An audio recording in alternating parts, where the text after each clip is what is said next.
Fala galera do primeiro ano, tudo bom com vocês? Então, nós estamos aqui para resolver a apostila do mês de abril, tá? Na verdade, resolver não, né?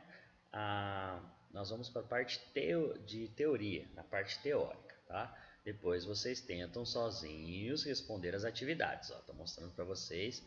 Aqui nós temos algumas atividades. São 10 atividades, bem fáceis, bem tranquilas de se responder. Então, vamos para a explicação, então. É o seguinte, meu jovem, uma coisa que você tem que ter na sua cabeça é que a matéria é composta por pequenas partículas que nós chamamos de átomo.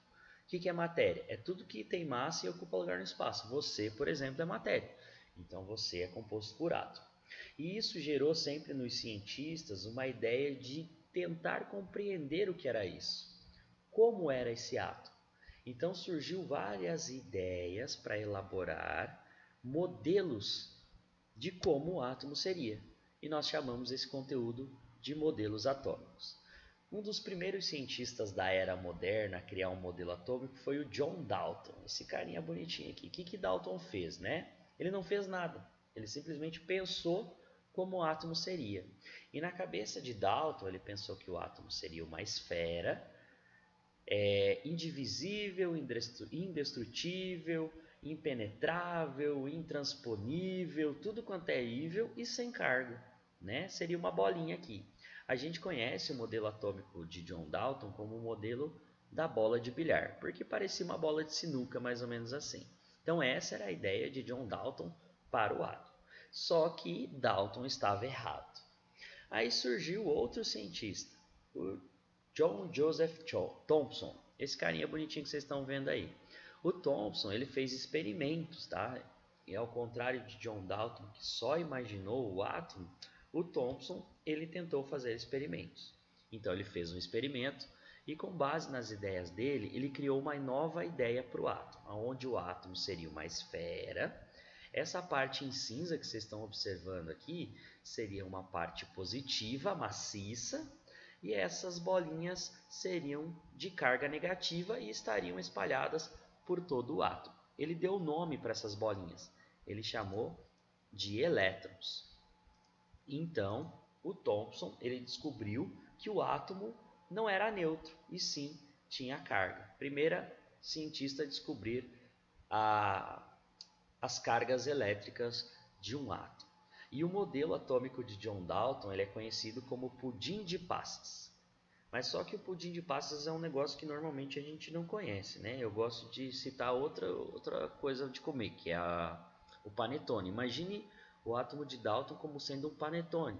Redondo, como o átomo era, a parte da massa seria a carga positiva do átomo e as passas que ficam dentro do panetone seriam os elétrons. O modelo atômico de Thomson ele estava errado, e está errado na verdade, só que ele foi importante para a contribuição de uma coisa, ele foi o descobridor do elétron, então ele é importante para a nossa história. E daí surge esse carinha, chamado de Ernest Rutherford.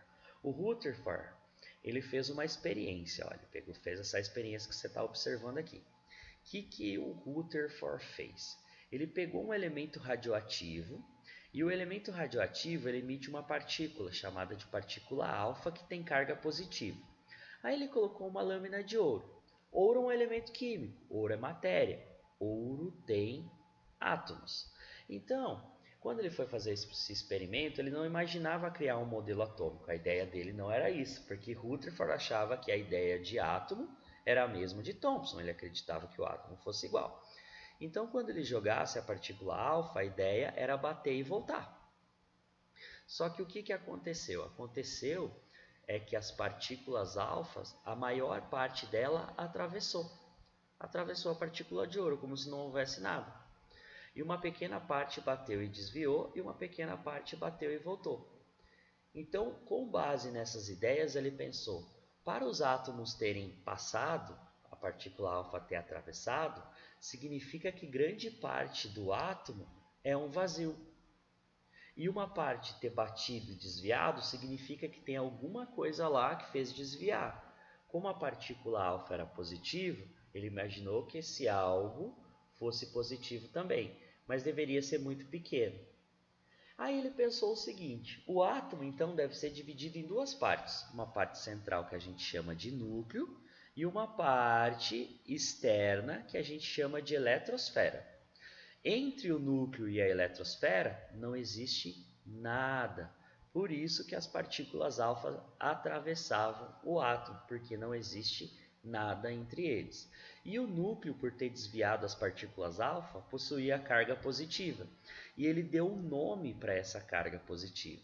Ele chamou essa carga positiva de prótons. Então, o Rutherford foi responsável pela descoberta da subpartícula próton. Lembrando que o elétron já tinha sido descoberto por Thomson. Então, o modelo atômico de Rutherford ele é conhecido como planetário, onde o núcleo seria mais ou menos o Sol, né? E a eletrosfera seriam as órbitas, e os elétrons que ficam na eletrosfera ficam girando em volta desse núcleo. E dentro do núcleo existiam os prótons.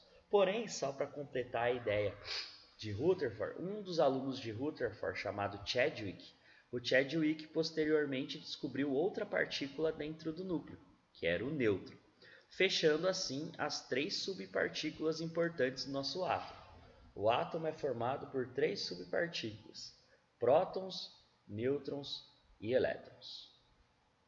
Beleza? Essa era a ideia de átomo para o Rutherford. Aí aqui tem uma tabela mostrando para a gente a relatividade em relação à massa. Por exemplo, se o próton pesasse 1, o nêutron pesaria 1, ou seja, a massa do próton e do nêutron é a mesma. Porém, a do elétron é 1836 vezes menor.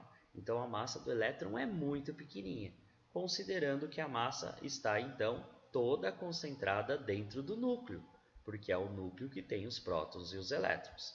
A carga: elétron tem carga negativa, próton tem carga positiva e o nêutron, como o nome já diz, não tem carga. Beleza? Então essa era a ideia principal de Rutherford para o modelo atômico. E para encerrar os modelos atômicos, nós encerramos com esse carinha aqui, o Bohr. O Bohr, a ideia do Bohr não é diferente da do Rutherford. Você pode, por exemplo, pesquisar aí na internet modelo atômico, ou melhor, átomo, no Google. Se você for em imagens, você vai observar imagens parecidas com essa aqui, porque a ideia de átomo de Rutherford ela estava correta. Então, por que existe um novo modelo atômico? Por que existe outro modelo atômico? A ideia de Bohr é para complementar a ideia de Rutherford e não dizer que ela estava errada, tá? Então, o que o Bohr disse de importante? O Bohr disse que a eletrosfera, onde estavam os elétrons, não era simples desenhos, né? Não era qualquer desenho, e sim eram órbitas circulares. E essas órbitas circulares possuíam energia. O que isso quer dizer? Cada órbita em volta aqui do núcleo poderia conter uma quantidade máxima de elétrons para cada uma. E o átomo poderia ter no máximo 7 eletrosferas, tá? 7 camadas em volta desse núcleo. E cada camada com quantidades diferentes de elétrons devido à sua quantidade de energia, tá? Então assim encerramos as ideias de modelos atômicos para o nosso querido átomo, que é a composição nossa, por exemplo. Tentem fazer as atividades, ó. Se não conseguir, podem tirar dúvidas comigo. Beleza? Abraço no coração e fui!